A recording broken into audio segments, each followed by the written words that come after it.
ശ്രീ കൂടൽമാണിക്യം ക്ഷേത്രം ഹൈന്ദവ വിശ്വാസപ്രകാരം ശ്രീരാമൻ്റെ അനുജനായ ഭരതൻ്റെ സംഗമേശ്വരൻ്റെ പ്രതിഷ്ഠയുള്ള ഇന്ത്യയിലെ അപൂർവം ക്ഷേത്രങ്ങളിൽ ഒന്നാണ് ശ്രീ കൂടൽമാണിക്യം ക്ഷേത്രം.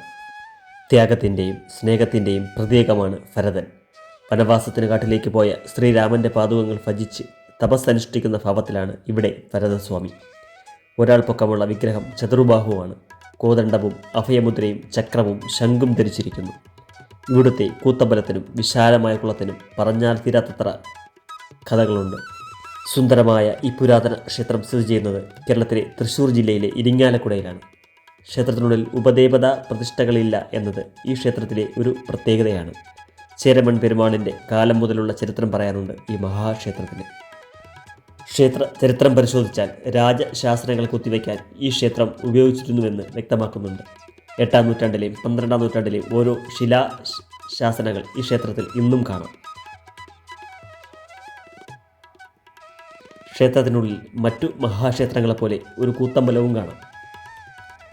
നാലമ്പല ക്ഷേത്ര ദർശനത്തിൽ പ്രമുഖ സ്ഥാനമാണ് ശ്രീ കൂടൽമാണിക്യ ക്ഷേത്രത്തിന്. തൃപ്രയാറപ്പനെ വണങ്ങിയ ശേഷം ഭക്തർ രണ്ടാമതായി എത്തുന്ന ക്ഷേത്രമാണിത്. തൃപ്രയാർ ശ്രീരാമസ്വാമി ക്ഷേത്രം, തിരുമുഴിക്കുളം ലക്ഷ്മണ പെരുമാൾ ക്ഷേത്രം, പായമ്മൽ ശത്രുഘ്നസ്വാമി ക്ഷേത്രം എന്നിവയാണ് മറ്റുള്ളവ. രാമായണ മാസമായ കർക്കിടകത്തിൽ ഉച്ചയ്ക്ക് മുമ്പ് ഈ ക്ഷേത്രങ്ങളിൽ ദർശനം നടത്തി വരുന്നത് ഉത്തമമായി കണക്കാക്കപ്പെടുന്നു. മേടമാസത്തിൽ ഉത്രനാളിൽ കൊടികേറി, തിരുവോണനാളിൽ ആറാട്ടുവരത്തകൃത്യത്തിൽ 11 ദിവസത്തെ കൊടിയേറ്റുത്സവവും തുലാമാസത്തിലെ തിരുവോണനാളിലെ തൃപ്പുത്തരവുമാണ് ക്ഷേത്രത്തിലെ പ്രധാന ആണ്ടു വിശേഷങ്ങൾ.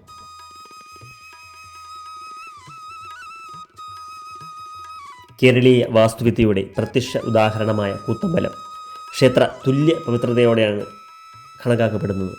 കൂടൽമാണിക്യ സ്വാമി ഭക്തജനങ്ങളുടെ രോഗമോചകനായി ആരാധിക്കപ്പെടുന്നു. ഉദരരോഗ നിവാരണത്തിനായി വഴുതനങ്ങ നിവേദ്യം ഇവിടുത്തെ പ്രത്യേകതയാണ്. ക്ഷേത്രത്തിന് ചുറ്റും 4 വലിയ കുളങ്ങളുണ്ട്. ക്ഷേത്രവളപ്പിന് അകത്തുള്ള തീർത്ഥം കുലീപനി എന്നു പേരുള്ള മഹർഷി ഇവിടെ ഒരു മഹായജ്ഞം നടത്തിയ ശേഷം പുണ്യനദിയായ ഗംഗ വന്ന് നിറഞ്ഞതായി ആണെന്നാണ് ഐതിഹ്യം. തന്മൂലം ഈ കുളം കുലീപനി തീർത്ഥം എന്നറിയപ്പെടുന്നു. ആറാട്ടിനും മറ്റ് ക്ഷേത്രാവശ്യങ്ങൾക്കുമുള്ള ജലം ഇവിടെ നിന്നാണ് ഉപയോഗപ്പെടുത്തുന്നത്. തീർത്ഥ പ്രദക്ഷിണം പാപദോഷത്തിനുള്ള വഴിപാടായി കണക്കാക്കപ്പെടുന്നു. ക്ഷേത്രത്തിൽ പ്രദക്ഷിണം പൂർണ്ണമാകണമെങ്കിൽ കുലീപനി തീർത്ഥവും കൂത്തമ്പലവും ക്ഷേത്രത്തോടൊപ്പം പ്രദക്ഷിണത്തിൽ ഉൾപ്പെടുത്തണം എന്നാണ് വിശ്വാസം. ക്ഷേത്രവളപ്പിന് പുറത്തായി കിഴക്ക് വശത്തുള്ള കുളം കുട്ടൻകുളം എന്നറിയപ്പെടുന്നു. ഇത് കുട്ടൻ എന്ന ദ്രാവിഡ ദേവനുമായി ബന്ധപ്പെട്ട പേരാണ്. ഇതുകൂടാതെ തെക്കുഭാഗത്തും പടിഞ്ഞാറ് ഭാഗത്തുമായി വേറെയും 2 കുളങ്ങളുണ്ട്. ഏത് കൊടിയ വേനലിലും പറ്റാത്ത ഈ കുളങ്ങൾ ഇരിങ്ങാലക്കുടയുടെ ജലസമൃദ്ധി നിലനിർത്തുന്നതിൽ പ്രധാന പങ്ക് വഹിക്കുന്നു.